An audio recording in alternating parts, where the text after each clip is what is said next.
Yo la team Puma, j'espère qu'on se voit bien. Bienvenue dans cette nouvelle vidéo test d'une moto qui, visuellement parlant, ce n'est que mon avis, ne fait rêver pas grand monde. Mais j'étais dans l'obligation de l'essayer parce que voilà, il n'y a que les cons qui ne changent pas d'avis. Et merci Kylian de m'avoir amené donc ta Pan-Européenne ST 1300. On va prendre le guidon et on va aller voir ensemble les bons points et les mauvais points de cette bécane. C'est parti. Donc alors, prenons place sur cette moto, la Pan-Européenne. Donc pour vous donner 2-3 petites informations, déjà dès le commencement, de base le moteur fait 126 chevaux. Là il faut savoir que Kylian lui l'a laissé brider en 106 chevaux. Voyons voir un peu ce que ça a dans le ventre.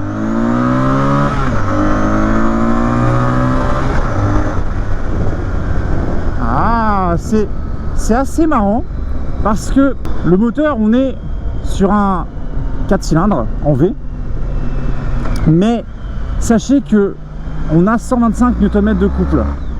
Je ressens aucune vibration sur la moto, que ce soit à bas ou mi-régime, il n'y a absolument aucune vibration. Alors cette position de conduite et on va dire ce style de moto, c'est un petit mélange, c'est-à-dire que c'est un mélange entre une FJR, quand je reste chez Honda bien sûr, hein, c'est un mélange entre une FJR grosso merdo et une Goldwing. Ça va pas être aussi imposant qu'une Goldwing, ça va pas être aussi entre guillemets vif qu'une FJR, ça va pas être aussi vif qu'une VFR, mais on a quand même 326 kg sur la balance. Alors 326 kg ça paraît énorme, c'est énorme, mais une fois que la moto est lancée, on ressent quand même une agilité qui n'est pas déplaisante du tout. Alors c'est sûr, vous allez voir que physiquement parlant, c'est pas une moto qui attire l'œil, mais elle a quand même plusieurs petites choses qui sont très cool.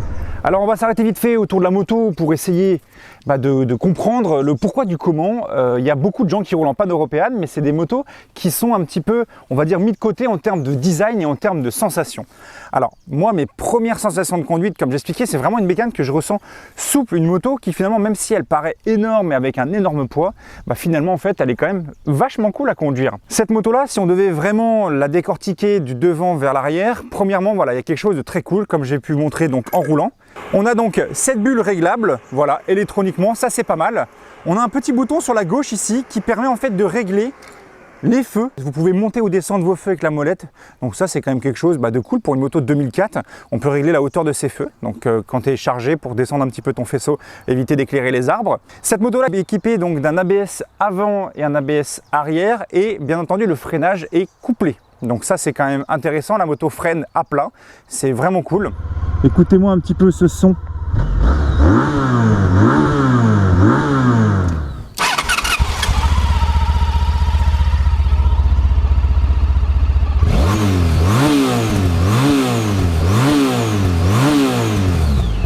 Là on est sur un pot d'origine bien entendu.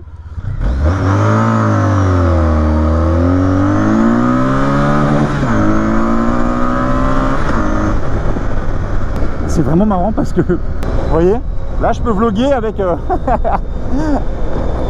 avec la visière ouverte tranquillement. Alors l'accélération là, elle est suffisante. La moto repart sans broncher. On a quand même du couple. Bon, c'est sûr que ça reste, mine de rien, entre guillemets, quand même un 4 cylindres à l'ancienne. Donc en termes de puissance, à haut régime, c'est là où il y a tout. À bas régime, ça repartira. Mais voilà, il faut lui tirer un petit peu dedans pour commencer à bouger un petit peu la bête. Mais là, vous voyez, il est pif-paf, vraiment impec. Et il y a surtout quelque chose, moi ça me fait vraiment marrer les gars, mais ça c'est cool. La moto est de 2004 les gars, ok? Regardez ça. Wingardium Leviosa. Regarde ça. Wingardium Leviosa. Et voilà. Bulle électrique les gars, 2004. C'est génial. On va voir, niveau freinage, pour freiner une bébête comme ça, allez, on détruit le frein avant. Là, j'étais fond de cale. Alors, le freinage, oui, n'est pas non plus monstrueux. J'étais fond de cale, j'avais le levier au niveau du guidon. On est sur une moto avec l'ABS et le frein couplé. Alors c'est marrant parce que c'est une moto qui va pas énormément plonger de l'avant. Vous voyez, tu viens mettre un coup de frein, c'est limite, tu as un peu une impression de freinage de la GS, la 1250 GS. La moto va freiner quasiment à plat. Bon, je vais vous montrer un petit peu quand même avec la bulle baissée parce que non, ça par contre c'est vraiment cool. C'est l'une des seules bécanes que j'ai essayé d'ailleurs qui a une bulle efficace. Je fais 1,90 m, je ressens aucun vent, rien du tout. Et là quand je descends complètement, l'avantage surtout c'est qu'elle peut descendre très bas. Vous voyez, ça c'est bien, ça vous fait une petite bulle. Tranquille, t'es au frais. Les rétroviseurs me font beaucoup penser au FJR. Voilà, on a 2 rétroviseurs de bagnole de chaque côté. On voit très bien, ils ne vibrent pas. T'as pas besoin de quitter la route, les yeux de la route longtemps pour voir ce qui se passe derrière. On va parler juste avant déjà, de toute façon les gars, des choses qui fâchent. Le réservoir. On est sur un réservoir de 29 litres. Et là on se dit 29 litres, c'est énorme pour une moto. Ça l'est, oui. On est sur un 1300. Mais il fait à peu près 400 km avec son plein. Finalement, c'est quand même un petit peu glouton quand même ce moteur. Moi je pensais qu'il allait me dire 29 litres, je pensais qu'il allait me faire 500-550 km avec la bécane. Pas du tout. Voilà, faut compter les gars, c'est 400 bornes avec. Donc Kylian avec sa copine roule tout le temps à 2 quasiment. La selle paraît peut-être très grande, très large, mais il m'expliquait que voilà, au bout de plusieurs kilomètres, on commence quand même doucement à avoir mal aux fesses. Et quelque chose de cool, en dessous vous avez une petite molette de réglage ici pour pouvoir régler votre suspension arrière, donc ça c'est bien, pas besoin forcément de pièces ou autre. Vous avez aussi sur cette moto donc des grosses valises. Donc si je viens prendre les clés ici, ces grosses valises là, vous voyez, hop, on tourne un quart, on ouvre ici, hop, et on ouvre là et ça s'ouvre tranquillement. Donc on ne peut pas les régler non plus en écartement, donc on a vraiment que cette surface de chargement donc de chaque côté. Lui il a rajouté le top case derrière, vous pouvez donc mettre 2 casques intégral derrière dedans, donc ça se fait sans problème. On referme le tout, hop. Alors reprenons place sur cette panne, ça démarre toujours au quart de tour, c'est Honda les gars. Avant de partir les gars, je vais vous expliquer un petit truc, alors va savoir pourquoi, mais de base quand tu bloques ton guidon, tu as le mode lock, veille, c'est-à-dire en gros ça te laisse les veilles allumées, tu vois les feux de veille allumés. Et là il y a un truc qui s'appelle ACC. C'est un truc, si tu tournes ta clé plus loin, la moto elle est feu allumée mais tu peux rien faire d'autre. Donc je vois pas trop à quoi sert ce mode là, mais bon. Alors, maintenant, voyons voir. Bon, ça braque. Mais là par contre vous avez comme une bête bébête à reculer. Plus de 326 kg à tirer. Mais le moteur est très souple, vraiment très souple. La boîte par contre, quant à elle, je la trouve quand même un peu rigide. On est sur une moto qui a une transmission à cardan, que vous pouvez voir donc juste en dessous. Donc on a un frein moteur, quand vous allez péter un rapport en dessous, il faut faire attention. Vous avez quand même possibilité d'avoir la roue arrière qui peut se bloquer. Mais la moto en elle-même se comporte très bien. J'aime vraiment le ressenti parce qu'en fait elle paraît grosse, elle paraît lourde, elle paraît encombrante, mais finalement c'est une moto qui te permet de rouler loin, proprement, et mine de rien tu peux quand même enchaîner les courbes sans avoir l'impression de conduire un énorme tank. Ce qui ressort aussi de chaque côté, c'est les espèces de carénage que vous avez de chaque côté, donc qui protègent finalement donc, les cylindres qui sortent de chaque côté. Je ressens aucune chaleur. Faire juste attention par contre, c'est une fois qu'on est à l'arrêt, on a parfois de temps en temps les genoux qui viennent taper dans le plastique ici. Vous avez à l'avant plusieurs choses intéressantes. Vous avez un espace de chargement à l'intérieur ici. Vous avez la même chose, vraiment très profond. Et lui par contre peut se fermer à clé qui descend quasiment jusqu'ici. Donc vous avez vraiment un espace de chargement immense ici. Vous avez aussi possibilité, mais c'est très rare en option, de rajouter la radio sur la voiture. Vous voyez, tellement j'ai l'impression d'être sur une bagnole. Vous pouvez rajouter la radio, mais ça c'est en option assez rare sur la moto. Pas de régulateur sur celle-ci, d'ailleurs c'est ce que Kylian me dit, c'est ce qui lui manque. Voilà le régulateur sur cette bécane. Vous avez en passager donc 2 grosses belles poignées avec voilà un petit dosseret pour le passager ou la passagère. Alors voyons voir un petit peu ce qu'elle a dans le bide.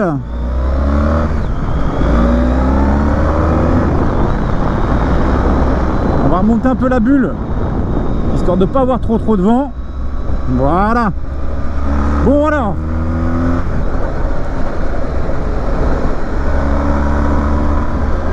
C'est marrant, j'ai l'impression de rouler dans une voiture avec cette pare-brise.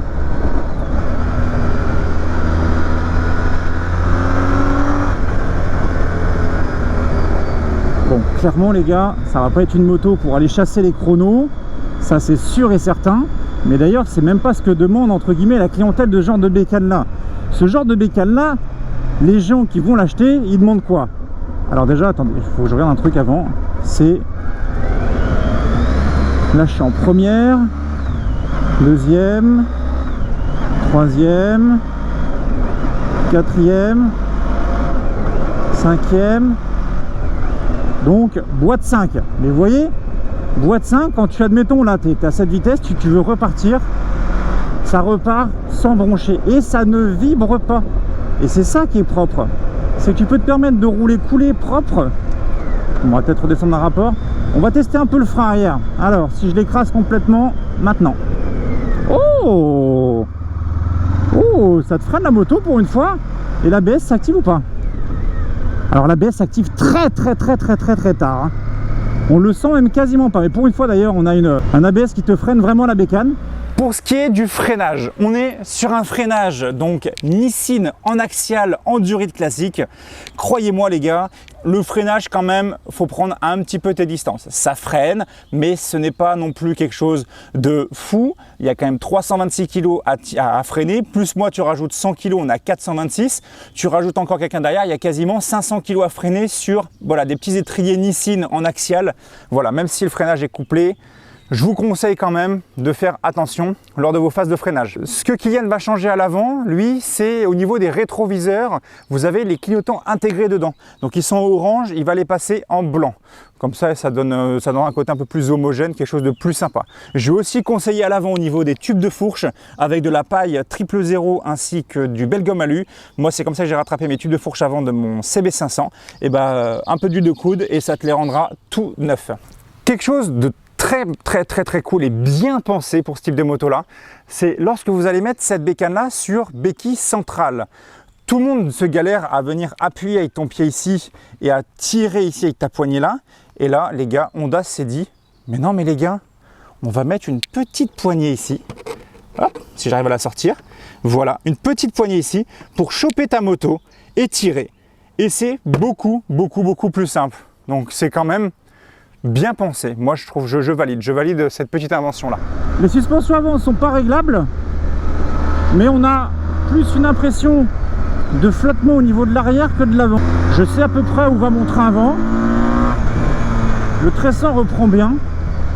Je la sens vraiment légère. C'est ça qui est marrant, c'est que c'est quand même un bon tank, mais je la sens vraiment légère. Bon, le freinage, je l'avais déjà dit, mais vous voyez, quand on veut vraiment freiner la moto seule, ça le fait. Par contre, quand tu es à deux chargé, d'ailleurs, il faut que je vous parle de quelque chose. Vous voyez, à l'arrière, on a donc un top case avec des valises. Et il m'expliquait, Kylian, que cette moto-là a une problématique. C'est que, en gros, pour vous expliquer rapidement, à l'arrière, vous voyez le guidon, comment il fait là? Regardez, regardez, je ne fais rien, vous voyez? Et bien, en gros, il y a des petits problèmes de louvoiement. C'est quand tu as un peu trop de poids à l'arrière, malgré que la bécane soit lourde, hein. Et bah à 110 km/h, si tu charges trop le top case, tu as du louvoiement. Regardez, regardez hein, le guidon comment il fait, vous voyez, il commence déjà à... Et ça c'est un des problèmes de la panne européenne, c'est si jamais tu commences à bien charger l'arrière, tu as ce phénomène là. Et vous voyez, j'ai même pas besoin de rouler à 110 pour avoir ce phénomène là. Si on devait parler du compteur, alors le compteur lui est vraiment ultra simple. Il y a un petit peu d'informations quand même à savoir, mais il n'est pas bien compliqué à comprendre. Vous allez avoir votre contour donc sur la gauche qui va donc de 0 jusqu'à 9000 tours. Sachez que la bécane donne de la voie à partir de 5500, 6000. En dessous ça tire, mais c'est pas non plus fou. Autre chose, vous allez avoir donc en plein milieu votre vitesse et sur la droite, vous allez avoir tout ce qui va être des informations numériques, d'ailleurs pas mal pour une moto 2004, c'est quand même plutôt intéressant, mais par contre je trouve que ça manque quand même vraiment de luminosité pour le lire quand tu... Voilà, je trouve que ça manque un peu de puissance d'éclairage. En haut vous allez avoir votre jauge à essence. Ensuite vous allez avoir en dessous, donc sur le petit bouton de gauche, donc celui qui est ici, là vous voyez là ce bouton là, quand on appuie dessus, vous allez avoir là donc votre consommation moyenne, 6 litres 4, vous allez avoir votre consommation instantanée, et on revient ici. Ensuite vous avez donc un autre bouton, celui de droite, qui vous permet voilà, de descendre trip A, trip B. C'est tout. En dessous vous avez le kilométrage total. Cette moto les gars a 104 000 km. Voilà, Honda increvable. En dessous vous avez une jauge à température moteur, température donc 42 degrés. On a en dessous l'affichage de l'heure. À droite plusieurs petites informations, votre ABS, votre FI, le neutre, vos pleins phares, quand vous voulez mettre le pass ou autre. Clignotant gauche ainsi que clignotant droit qui sont bien séparés en haut, donc ça on peut les voir. Vraiment, moi ce qui me manque un peu à ce compteur-là, je trouve, c'est au niveau vraiment de la droite. Voilà, une puissance d'éclairage un peu plus puissante parce que je ne sais pas si ça se change ou si ça peut s'améliorer. Mais bon voilà, vous avez quand même le principal, votre vitesse. Et aussi quelque chose de très cool à savoir, c'est que lorsque cette moto-là tombe en réserve, à l'ordinateur de bord, ça va vous dire combien de litres il reste dans la voiture. Vous voyez les gars, j'ai vraiment du mal. Dans la moto, et ainsi que le nombre de kilomètres que vous pouvez faire encore sur la réserve. Donc c'est des petites choses toujours cool à savoir. Alors voyons voir, parce que la panne européenne, elle est quand même faite pour partir aussi voyager avec ta compagne ou non, mais tu peux quand même te permettre d'aller cruiser sans problème. C'est quand même cool par contre une bulle haute, hein. C'est très moche. Mais qu'est-ce que c'est cool, t'as l'impression de rouler sans vent, sans rien, c'est impec. Donc quand je prends place sur cette panne européenne, voilà, premièrement sachez qu'au niveau de la selle, on est sur une selle qui est réglable en 3 positions. Là je suis sur la position intermédiaire en termes de hauteur. 1,90 m, vous voyez, mes jambes, franchement, aucun problème, mais mon 48 se positionne très bien. Le fait d'avoir un guidon qui est cintré, mais quand même avec des pontets, les gars, c'est même plus des pontets, c'est des ailes d'avion de chaque côté qui te ramènent vraiment quasiment en arrière. Le dos bien droit, on est bien positionné. Mine de rien, vous voyez, quand je vous expliquais avec la petite bosse ici, c'est quand en fait on s'arrête parfois de temps en temps, on met les pieds un peu en avant et on a le genou qui vient taper sur le plastique ici. Aucune sensation de chaleur du moteur, du moins la chaleur est quand même vraiment dégagée sur le côté ici. Moi je ressens pas vraiment de chaleur quand je roule. À l'arrière, vous avez quand même la possibilité d'avoir une grande selle accueillante. Bon, là je suis en train de m'ébouillanter la main parce que le cuir est bien bouillant. Des grosses poignées de chaque côté, on peut se tenir aux passagers aussi.